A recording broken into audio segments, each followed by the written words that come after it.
Bom, senhores, dando continuidade, nós estamos examinando aqui quem são os legitimados para a DIN. Vimos que são legitimados confederação sindical.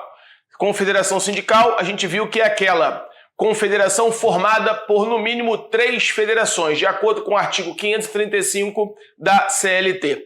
Isso a gente viu no bloco passado. Continuando, então. Também é legitimado a entidade de classe de âmbito nacional. O que eu entendo, André, por entidade de classe de âmbito nacional? Joga na tela, por favor.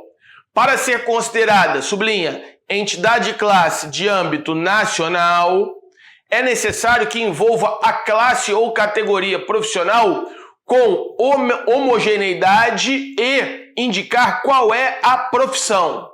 Aqui vale uma primeira observação. Qual é a observação? Estudante não é profissão. Estudante não é profissão. Logo, não tem legitimidade para impetrar a DIN.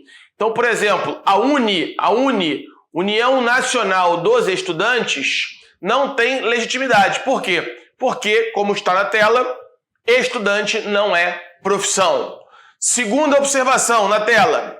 Em âmbito nacional, essa expressão em âmbito nacional, de acordo com o STF, tem que estar alocado em pelo menos 9 estados da federação. Ou seja, tem que estar alocado em pelo menos 1/3 da federação, considerando 27 estados.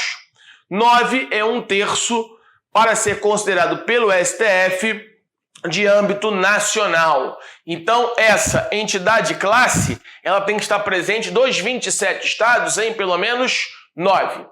Outra questão que pode aparecer em prova é que o STF, a partir de 2005, ele começa a admitir a chamada associação de associação. Associação de pessoas jurídicas. Então, a partir de 2005, o STF considerou legitimado o ajuizamento de ADIM por associação de associações, ou seja, associação de pessoa jurídica de pessoa jurídica. Tudo bem?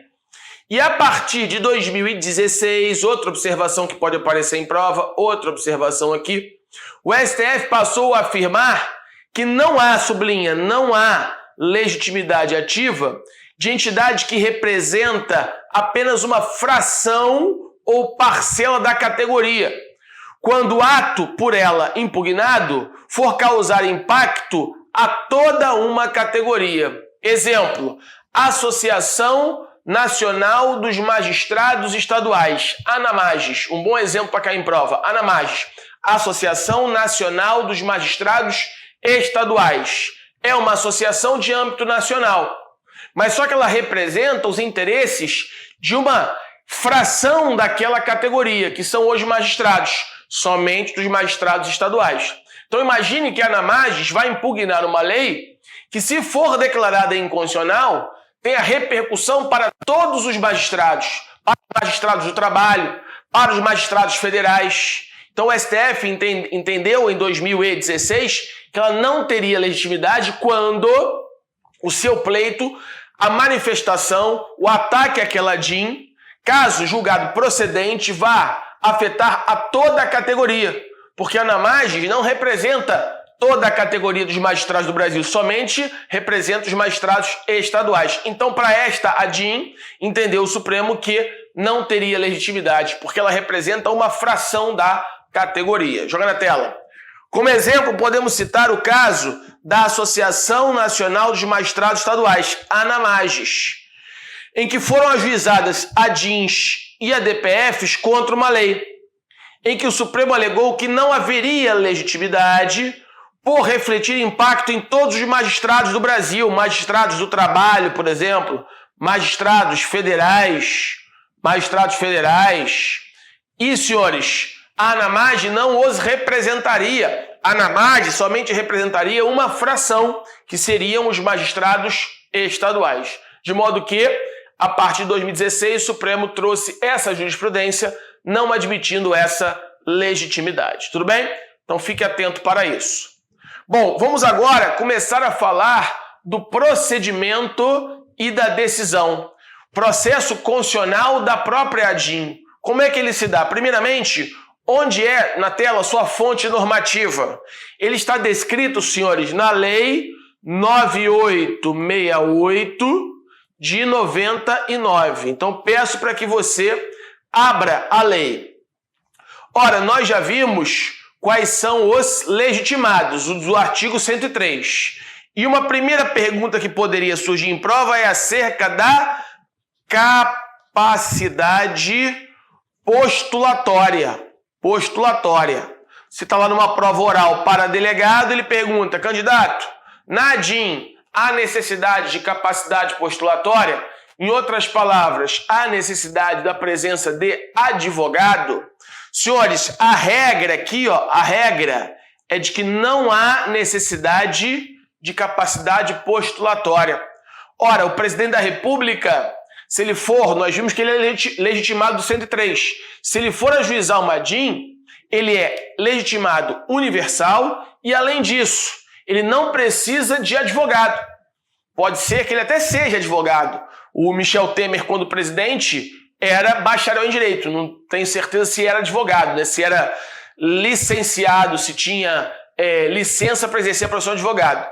Mas, acho que sim. Mas, sendo ou não licenciado para exercer a profissão, ainda que ele não sequer seja bacharel em Direito, não há necessidade de advogado quando quem ajuizar for o presidente da República. Então, a regra é que não há necessidade de capacidade postulatória. Agora, existem duas exceções aqui, duas exceções na qual há necessidade de capacidade postulatória. Quando aquele que ajuizar for partido político. Então, quando for partido político, deve ter advogado. Então, o partido político tem que demonstrar capacidade postulatória. Deve estar representado por advogado. E também, inciso 9 do 103, quando se tratar de confederação sindical ou entidade de classe de âmbito nacional, também tem que ter advogado. Então, senhores, volta para mim. A regra, quando quem ajuizar for a mesa da Câmara ou a mesa do Senado, ou presidente da República, quando for o Procurador-Geral da República, nenhum desses precisa a Ordem dos Advogados do Brasil, nenhum desses precisa de advogado. Agora, quando se tratar de partido político ou confederação sindical ou entidade de classe, inciso 8º e inciso 9º, aí a presença do advogado é obrigatória. Então, cuidado, porque aqui nós temos uma regra, só que essa regra tem exceção. O Supremo, ele firmou essa tese lá na ADIM 127. Na ADIM 127, a ausência de capacidade postulatória como condição de admissibilidade da ação direta de inconstitucionalidade. Tudo bem? Bom, outra pergunta importante que pode surgir, deixa eu limpar essa tela aqui, é que está no artigo 3º. Ora, o artigo 3º vai dizer o seguinte da lei: a petição inicial na ADIM, toda ação, sabemos que começa com uma petição inicial, que é a peça inaugural na fase processual. Inciso 1º, deve indicar, o que a petição inicial deve indicar? Deve indicar qual é a lei ou ato normativo impugnado e sublinha os fundamentos jurídicos do pedido em relação a cada uma das impugnações. 2, deve também indicar a petição inicial, qual é o pedido e com as suas especificações. Daqui a pouco a gente vai falar do chamado efeito dúplice da ADIM. O que é esse efeito dúplice da ADIM? Ora, uma ADIM, senhores, funciona, uma ação direta de inconstitucionalidade, ela funciona como se fosse uma das faces de uma moeda que tem duas faces, por óbvio, uma moeda tem duas faces. Então, essa face é uma ação de constitucionalidade, que pode ser de inconstitucionalidade ou de constitucionalidade. Então, quando se ajuiza pelos legitimados, a gente vai ver um pouco mais à frente que os legitimados da ADIM e da ADC são os mesmos. Quando se fala em ADC, se remete ao artigo 103, inciso 1 a 9 da Constituição. Então, o rol de legitimados que nós já estudamos, tanto da ação direta de inconstitucionalidade como da ação direta de constitucionalidade, é exatamente o mesmo. Significa dizer, se foi ajuizado uma ADIM e se o Supremo julgou essa ADIM improcedente, ora, se ela é improcedente é porque a ação porque a lei, o ato normativo são constitucionais. Ao mesmo tempo, se eu ajuizar uma ação direta de constitucionalidade e o Supremo declarar a improcedência de uma ação direta de constitucionalidade, se ela foi julgada improcedente é porque a lei ou ato normativo são inconstitucionais. Então isso é o que se chama de efeito dúplice na ADIM. A ADIM a um só tempo é também uma ADC. E uma ADC é a um só tempo também uma ADIM. Tudo bem? Não podemos esquecer disso, né? Tranquilo? Então olha o parágrafo único do artigo 3º da lei. A petição inicial, acompanhada de instrumentos de procuração, sublinha, quando subscrita por advogado. Então, deve ser acompanhada de procuração quando subscrita por advogado, porque em várias hipóteses, na maioria, tirando os incisos 8º, partido político, confederação sindical, entidade de classe entidade de classe de âmbito nacional, nessas 3 situações tem que ter advogado, nas outras não tem que ter advogado. Então, isso comprova a ausência de, como regra, necessidade de se comprovar capacidade postulatória. Tudo bem? Bom, então aqui são os requisitos, né? Eu já falei. Só que uma outra observação importante, está aqui, ó. Outra observação importante, na ADIM, vigora o que a doutrina chama de princípio da causa de pedir aberta. O que significa isso, senhores? Significa dizer que, em regra, o tribunal, o Supremo, está vinculado ao pedido, que a gente chama em processo civil de princípio da congruência ou da correlação ou da adstrição. Princípio da adstrição. Princípio da correlação ou princípio da congruência. Significa dizer em processo civil que o tribunal, o STF, ele está preso ao pedido, mas ele não está preso à causa de pedir. Então, eu posso estar atacando, o meu pedido é declarar a inconstitucionalidade da lei 10.323 de 2022. Esse é o meu pedido. O Supremo está, obviamente, adstrito ao pedido. Se eu pedir declarar a inconstitucionalidade da lei 10.223 de 2002, ele não pode declarar a inconstitucionalidade da lei 10.224 de 2021. Ele não pode. Porque o pedido atrela, vincula o órgão julgador. Princípio da correlação à adstrição na ADIM. Então, ao pedido ele está vinculado. A gente vai ver aqui um pouquinho mais à frente que tem uma exceção em que ele seria uma exceção ao princípio da adstrição, mas eu vou falar daqui a pouco. Mas antes disso, eu quero falar do princípio da causa de pedir aberta. Ele está vinculado ao pedido, mas não está vinculado à causa de pedir. Então imagine, por exemplo, que a causa de pedir para declarar aquela lei 10.223 de 2022 seja lesão ao princípio da igualdade. Então a lesão ao princípio da igualdade é a causa de pedir para declarar no pedido aquela lei inconstitucional. E o Supremo então poderia declarar a inconstitucionalidade não por violação ao princípio da isonomia e igualdade, mas por violação, por exemplo, ao princípio da dignidade da pessoa humana ou ao princípio da separação dos poderes. Então, o pedido é isonomia e igualdade, ou melhor, a causa de pedir é isonomia e igualdade, mas ele declara a inconstitucionalidade com fundamento no princípio da separação dos poderes. Ora, a causa de pedir foi uma, violação ao princípio da isonomia e igualdade, e a razão de decidir foi violação ao princípio da separação dos poderes. A isso aqui chamamos de causa de pedir aberta. Então, joga na tela. Significa que o STF está preso ao pedido. Eu acabei de falar isso. É o princípio da correlação, adstrição ou congruência. Mas não a causa de pedir. Ou seja, o STF pode declarar a inconstitucionalidade por outros fundamentos, sublinha, por outros fundamentos jurídicos, que não aqueles alocados na inicial. Na inicial, a causa de pedir é violação ao princípio da isonomia ou igualdade. E ele declara a inconstitucionalidade com o fundamento do princípio da separação dos poderes. Ele não está adstrito à causa de pedir, em que pese via de regra, ele está adstrito ao pedido. Tudo bem? Tranquilo? Bom, mas aí vem uma pergunta, né, que ele pode fazer surgir na sua prova. Ora, que é o princípio da distrição, o princípio do pedido, o princípio da correlação, da congruência. Também chamado de princípio da distrição ou da congruência. Com vistas ao STF. O STF está preso ao pedido? Regra. Em regra, sim. Acabei de explicar isso. Só que ele vai te perguntar na prova uma exceção acerca disso, né? Uma exceção. Então imagine o seguinte, senhores. Aqui, vou te dar um exemplo prático, né? Aqui eu tenho a Constituição Federal. A Constituição Federal, aqui é a Constituição Federal, lá no artigo 37, inciso 21, traz o princípio da obrigatoriedade da licitação.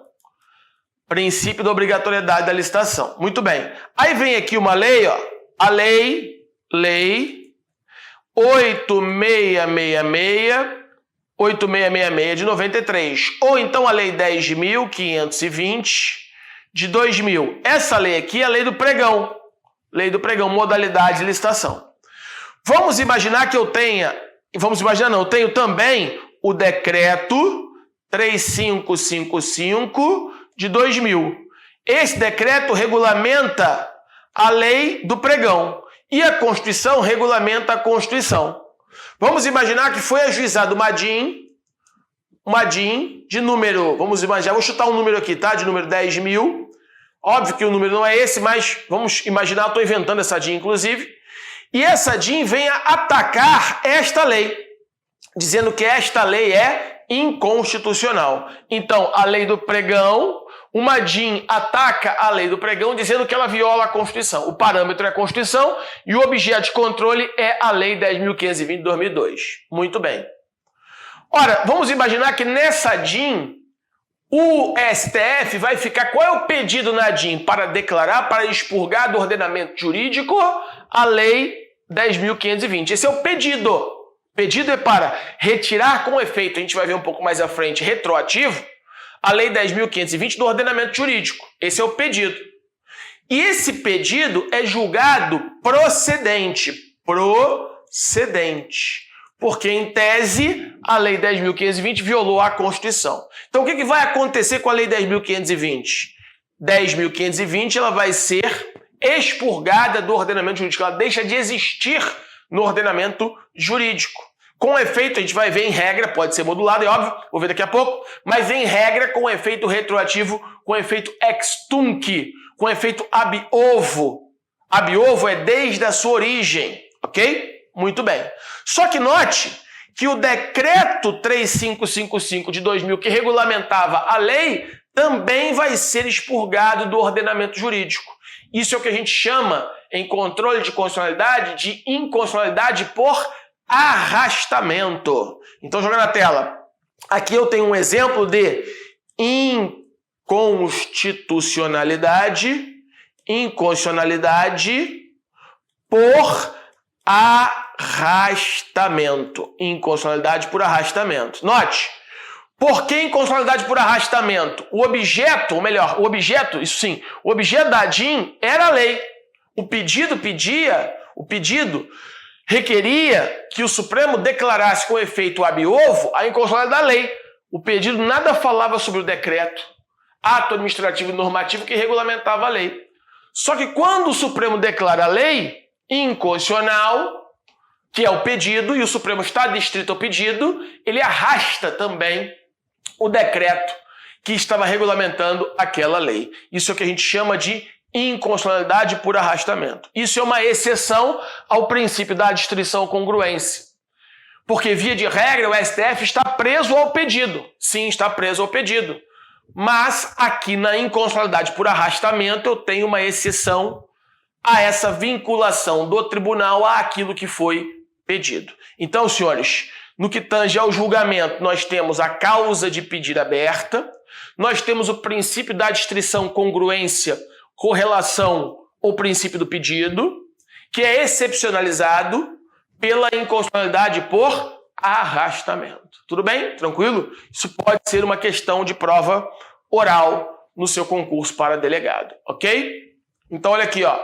O Supremo não fica preso à fundamentação jurídica do autor da DIN, já falei. o estudo que o Supremo faz é feito levando em consideração todo o texto constitucional para fundamentar ou não uma inconstitucionalidade. Tudo bem? Princípio da distrição, acabei de falar. Uma exceção seria inconstitucionalidade por arrastamento ou também chamada de consequencial. Então, na prova, inconstitucionalidade por arrastamento pode ser chamada também de inconstitucionalidade consequencial, ou seja, a possibilidade do STF declarar a inconstitucionalidade norma ou objeto do pedido de outras normas que não foram objeto do pedido. No meu exemplo, o decreto regulamentar, que é uma norma de segundo grau, em virtude de conexão, correlação ou interdependência entre elas. Nesse último caso aqui, é interdependência. O decreto regulamentar, ele regulamenta a lei. Se a lei não existe mais, o decreto também vai ser expurgado do ordenamento jurídico, porque aquilo que ele regulamentava foi declarado inconstitucional. E por arrastamento eu levo também o decreto regulamentar. Tudo bem? Tranquilo? Dúvidas? Mas isso pode ser, eu citei um exemplo com decreto. Poderia ser, por exemplo, numa norma penal em branco, homogênea, em que eu tenho uma lei trazendo uma norma em branco, que é regulamentada por uma outra lei. A gente sabe, por exemplo, que a lei de drogas, quando define o que é droga numa portaria. Se eu declaro a inconstitucionalidade da lei de drogas, a portaria, que é decreto, que é ato administrativo, também é declarada inconstitucional. Mas só que, quando você estuda penal, você lembra que na norma penal em branco ela pode ser homogênea ou heterogênea. E uma norma penal homogênea é aquela em que eu tenho uma norma penal em branco em uma lei que é regulamentada por uma outra lei, que vem só para explicar o conteúdo daquela norma penal em branco. Então aqui, se ocorresse uma norma penal em branco homogênea, declarando a primeira lei inconstitucional, eu também arrastaria a segunda lei, sendo esta declarada inconstitucional. Exceção ao princípio da adstrição. Tudo bem? Tranquilo até aí? Dúvidas? Ok. Muito bem. Bom, e aí vem uma outra pergunta em prova, né? Uma outra observação que pode surgir aqui. Ora, continuando a falar do pedido, né? Desde 2016, 2017, o STF passou a admitir a cumulação de pedidos ADC e ADI na mesma ADC. Então vamos imaginar que eu vá atacar uma determinada lei. Essa lei tem 10 artigos. Ora, o primeiro artigo, o legitimado diz que é inconstitucional. E o 8º artigo, ele quer a declaração de constitucionalidade. A pergunta é, se na mesma ação constitucional pode haver cumulação de pedidos, ou seja, ADC e ADI. Do artigo 1º, ele quer que o Supremo declare a inconstitucionalidade. Do artigo 8º, ele quer que o Supremo declare a constitucionalidade. Isso é possível? Então, a partir de 2016 e 2017, o Supremo passou a admitir a chamada cumulação de pedidos na ADIM. Até porque, entre elas, falei há pouco, né? Existe e vigora o princípio da fungibilidade. São faces da mesma moeda. É o chamado duplo efeito da ADIM. E esse duplo efeito da ADIM, se ele perguntar a você numa prova oral qual é o fundamento do princípio ou da teoria do duplo efeito da ADIM, é o próprio artigo 24 da lei da ADIM, né? Da Lei 9868 de 99. Então, olha só. Em consideração ao princípio da instrumentalidade, ao princípio da economia processual, e levando-se em questão, e levantando e considerando o princípio da fungibilidade entre ADI e ADC, cabe salientar que essas duas têm caráter dúplice. Esse caráter dúplice também é chamado de ambivalente. E onde é que está isso na lei, candidato? No artigo 24. Olha o que diz o artigo 24 da 9868. Proclamada a constitucionalidade, julgar-se-á improcedente a ADIM e procedente eventual ação declaratória. E ao contrário, proclamada a inconstitucionalidade, julgar-se-á procedente a ADIM e improcedente a eventual ação declaratória. É o chamado efeito dúplice que falei há pouco, né? Então, se é uma ADIM e ela é julgada procedente, ora, se ela é julgada procedente, a ação de constitucionalidade é improcedente. E vice-versa. Se é uma ADC julgada procedente, a ação de inconstitucionalidade é julgada improcedente. Efeito chamado de dúplice ou ambivalente. Duas faces de uma mesma moeda. artigo 24 da lei da ADIM 9868 de 99. Tudo bem até aí?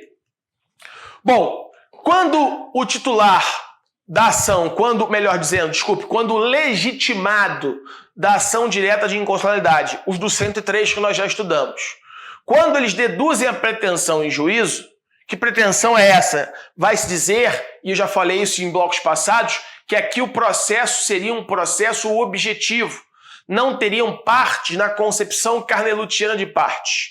Quando esse legitimado, então, ajuiza a petição inicial de ADIM, deve-se fazer, o tribunal vai fazer um chamado juízo de admissibilidade feito pelo relator. Joga na tela. Juízo de admissibilidade.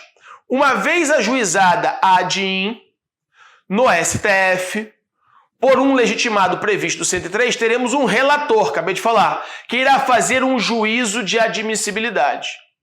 Este, por sua vez, se entender que a petição inicial é inepta, porque pode ser ajuizado por alguém que não tem legitimidade. Pode ser uma situação daquela em que a Anamagis vai ajuizar uma ADIM, sendo que os efeitos da decisão vão atingir toda a categoria e não a parte da categoria. Então, esse juízo inicial de admissibilidade é feito já nesse momento pelo relator. Muito bem. E aí, então, ele vai se manifestar pela improcedência da ADIM. Esse pode, então, indeferir de plano. E dessa decisão aqui, dessa decisão que considera inepta a petição inicial na ADIM, vai caber recurso. Qual recurso? Agravo interno, chamado agravo regimental para o pleno do STF. Então, a pergunta que pode surgir a você é, candidato, no juízo de admissibilidade foi deduzida a pretensão, o legitimado protocolou a petição inicial, sorteou-se um relator. Esse entendeu pela petição inicial ser inepta. Dessa decisão cabe recurso? Sim. Qual recurso? Agravo interno ao pleno, chamado agravo regimental. Tudo bem? E a matéria, obviamente, vai ser submetida ao pleno do STF. Ok? Muito bem. O que então vai fazer o relator agora? Ele pode pedir informações.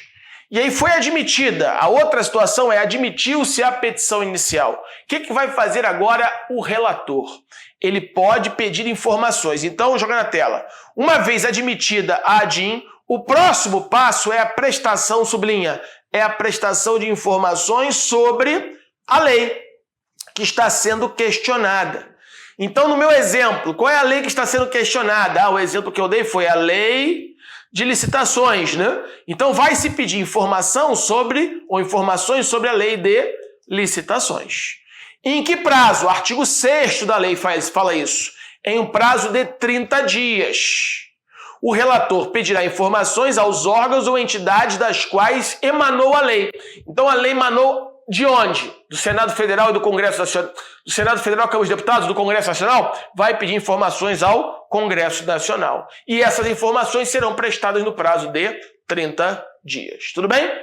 Estou chegando ao final desse bloco. No próximo bloco, continuaremos o procedimento e decisão na ADIM para avançarmos nesse tema. Aguardo os senhores lá. Um abraço, fiquem com Deus.